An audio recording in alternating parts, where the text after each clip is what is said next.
Today we're talking about the new Smith & Wesson SD9 version 2. So let's get started and check this guy out. Now when it comes down to affordability, this is just about as low as you can get for a polymer frame striker fired pistol made right here in the USA, especially in my hometown of Maryville, Tennessee. Questions that came to mind when I purchased this pistol are, for the low cost of this particular firearm, what are we going to sacrifice? How is the quality? And how much does it cost? And what are some features that set this apart from its competition? Let's jump into the features.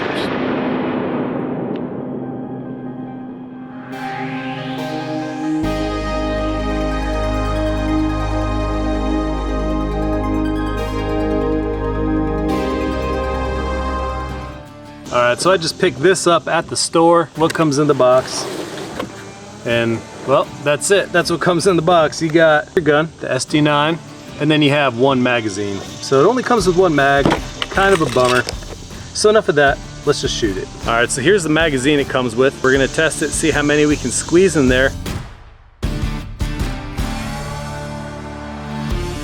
So it does hold 16 rounds. That's interesting, so you can actually see the staggered rounds through both sides of the magazine. All right, so here we go. First shots with the SD9 version 2. So I just pulled this out of the box. This is the very first mag. I did not add any lubrication to it, so let's see how it runs.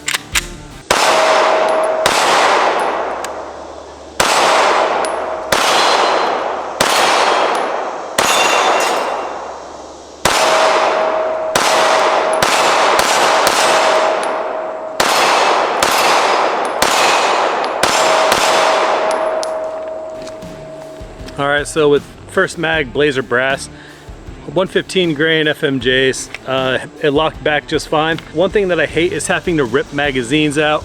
I like them when they drop free. So with the slide open, they drop free.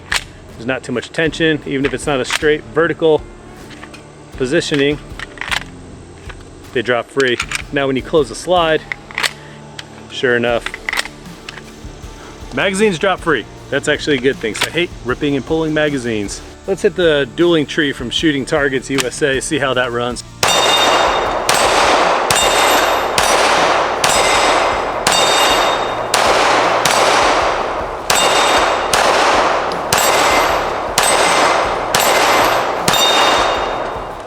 So from what I can see, the sights do seem like they're pretty on. I'm gonna see how rapidly I can shoot this. The trigger is so-so. The trigger pull isn't that bad, but the reset is pretty long. I'll get into that in a little bit. I really wish I had another mag so I could play with some reloads. I don't have any other of these magazines, and it only came with one, but I want to do that again.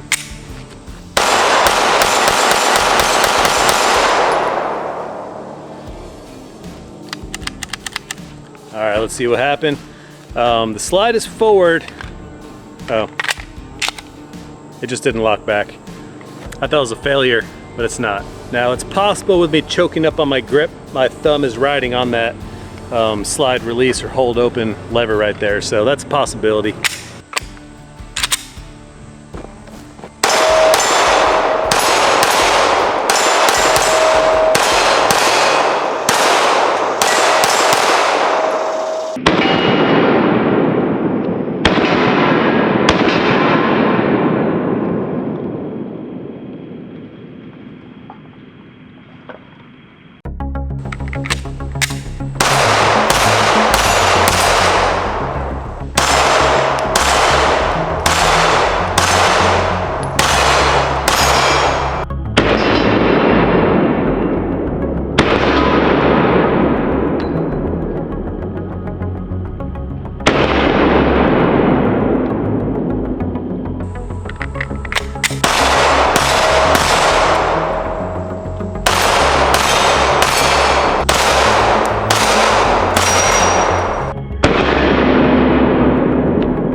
Alright, so I'm ready to talk about this a little bit. I just put about 150 rounds through it.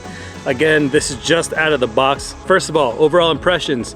I love the stippling and the texturing. The side panels right here on the grip, extremely aggressive. Same with your front and back strap right over here. This thing seems to be stippled and textured in all the right spots.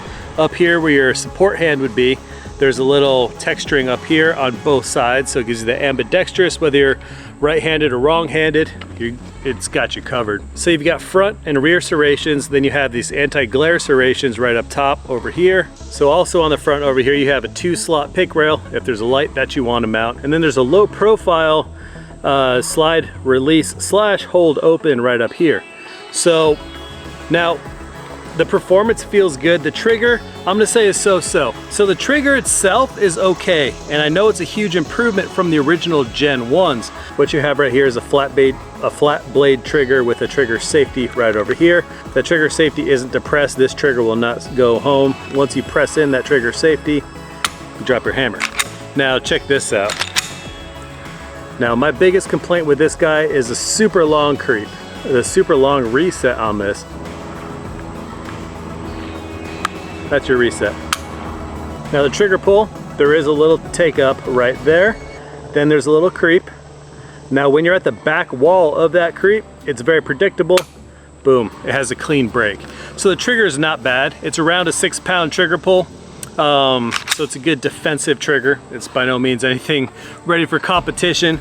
The trigger is not bad, but we're talking about a gun that I paid $299 for brand new. The value of this gun is incredible. So let's do a little compliment sandwich right now. Let's talk about some of the good stuff. Now price-wise, this is probably the biggest positive about this gun. $299 is what it was at my local gun store. So out the door, I think I paid about $340 with tax and all that stuff. So the stippling, absolutely good texturing and stippling. The serrations are fine. They're not aggressive, but they're there and they're deep. And then the anti-glare, really nice. And then you do have a 3-dot sight. These are actually steel sights. They're a lot more durable than some of the cheaper plastic ones that you get in a lot of the budget guns, and even some of the not so budget guns too. It comes with 1 magazine, which I wish it came with at least 2. Get you some more if you want to get some. Performance wise, it feels great. It actually feels really good. It's not very snappy. They've done good with their mechanics and ergonomics here. Now let's jump into the negatives. Number 1, it doesn't have an optic cut on the slide. Now as far as I know, the SD9s don't have those, period. I don't believe as of right now it's an option. I could be wrong, but I haven't found any.